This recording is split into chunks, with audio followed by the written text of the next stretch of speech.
महाराष्ट्रात वातावरण बदलामुळे उत्पादकतेमध्ये घट आणि याला प्राकृतिक शेती हाच एक उपाय असं मुख्यमंत्री देवेंद्र फडणवीस यांनी म्हटलेलं आहे। राज्यपाल आचार्य देवव्रत यांच्या प्राकृतिक शेतीवरील व्याख्यानानंतर मुख्यमंत्री देवेंद्र फडणवीसांनी ही प्रतिक्रिया दिली। राज्यपालांच्या नेतृत्वामध्ये मोठं प्राकृतिक शेती मिशन सुरू करणार असं देखील फडणवीसांनी म्हटलं आहे। महाराष्ट्राचे राज्यपाल आचार्य देवव्रतजी यांनी प्राकृतिक शेतीवर प्रचंड मोठे प्रयोग केलेले आहेत। प्राकृतिक शेतीचे तज्ञ अशा प्रकारे त्यांच्याकडे पाहिलं जातं। त्यामुळे आज महाराष्ट्रातल्या विधानमंडळातल्या सगळ्या सदस्यांसमोर आणि काही सन्मान्य खासदारांसमोर देखील प्राकृतिक शेतीवर त्यांचं एक व्याख्यान आम्ही आयोजित केलं होतं।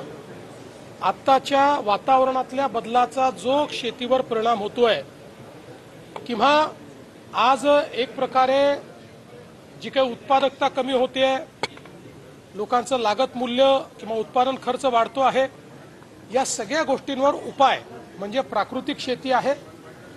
हे उदाहरणासहित पद्धतीसहित अतिशय सुंदर पद्धतीनं आचार्य देवव्रत साहेबांनी या ठिकाणी मांडलं आणि आता माननीय राज्यपालांच्या नेतृत्वामध्ये एक मोठं प्राकृतिक शेती मिशन हे महाराष्ट्रामध्ये आम्ही सुरू करतो, ज्यातनं शेतकऱ्यांचा उत्पादन खर्च कमी होईल, त्यांची उत्पादकता वाढेल, त्यांच्या जमिनीची क्षमता आणि कस वाढेल आणि त्यातनं शेती फायद्याची होईल, अशा प्रकारचा प्रयत्न आहे।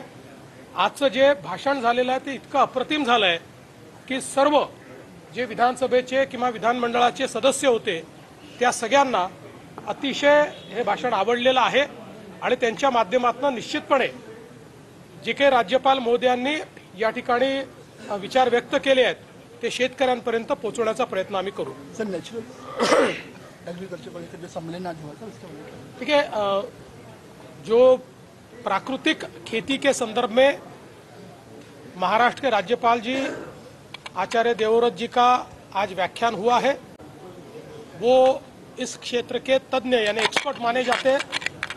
आज किसानों का लागत मूल्य बढ़ रहा है क्योंकि हम बहुत बड़े पैमाने पर रासायनिक खेती कर रहे हैं, उसको नेचुरल खेती की ओर कैसे ले जाए, हमारे जमीन की जो उर्वरा की क्षमता है उसको कैसे बढ़ाया जाए, हम ज़्यादा उत्पादकता कैसे ले, ज़्यादा प्रोडक्टिविटी हमारी कैसे बढ़ाए और कम खर्चे में उसको कैसे करें और नेचुरली कैसे करें, इस सारी चीज़ों के ऊपर बहुत सुंदर विचार उन्होंने हमारे सामने रखे। इसलिए मैं उनका बहुत बहुत आभार व्यक्त करता हूं और उनके नेतृत्व में महाराष्ट्र में प्राकृतिक खेती का एक मिशन हम लोग हाथ में लेंगे और किसानों को ये खेती फायदे की हो, इस दृष्टि से हम लोग प्रयास करेंगे। जब पडळमध्ये घटना घडली सर, डॉक्टरने सुसाईड केलं, त्याच्यावर आता सगळी कारवाई झालेली आहे आणि त्या संदर्भात सांगू, आज आपल्याला सर्वांना कल्पना आहे की मोठ्या प्रमाणात आता आपल्याकडे कापूस आणि सोयाबीन याचं जे काही उत्पादन झालेलं आहे, आता त्याची खरेदी केंद्र ही राज्य सरकार सुरू करते आहे। या संदर्भात पहिल्यांदा आपण नोंदणी करतो, याची सुरुवात 30 तारखेपासून आम्ही करतो। त्यामुळे सर्व शेतकऱ्यांना माझी विनंती आहे की कोणीही हमी भावापेक्षा कमी भावामध्ये व्यापाऱ्यांना माल विकू नये। आपण सगळ्यांची नोंदणी करणार आहोत आणि सगळ्यांचा माल हा आपण खरेदी करणार आहोत। त्या संदर्भात नाफेड असेल, केंद्र सरकार असेल, आपला पणन विभाग असेल, सगळ्यांनी मिळून राज्यभरामध्ये मोठं जाळं खरेदी केंद्रांचं आपण तयार केलेलं आहे। CCIच्या सोबत देखील आपण त्या ठिकाणी टायअप केलेला आहे आणि म्हणून माझी सर्व शेतकऱ्यांना विनंती आहे की हमी भावापेक्षा कमी भावामध्ये कोणीही आपला माल विकू नये। त्यांनी सरकारकडे रजिस्टर करावं आणि सरकारला तो माल विकावा किंवा सरकारी केंद्रावर द्यावा। जर व्यापारी हमी भावाने तो खरेदी करत असतील तरच व्यापाऱ्यांना तो माल द्यावा।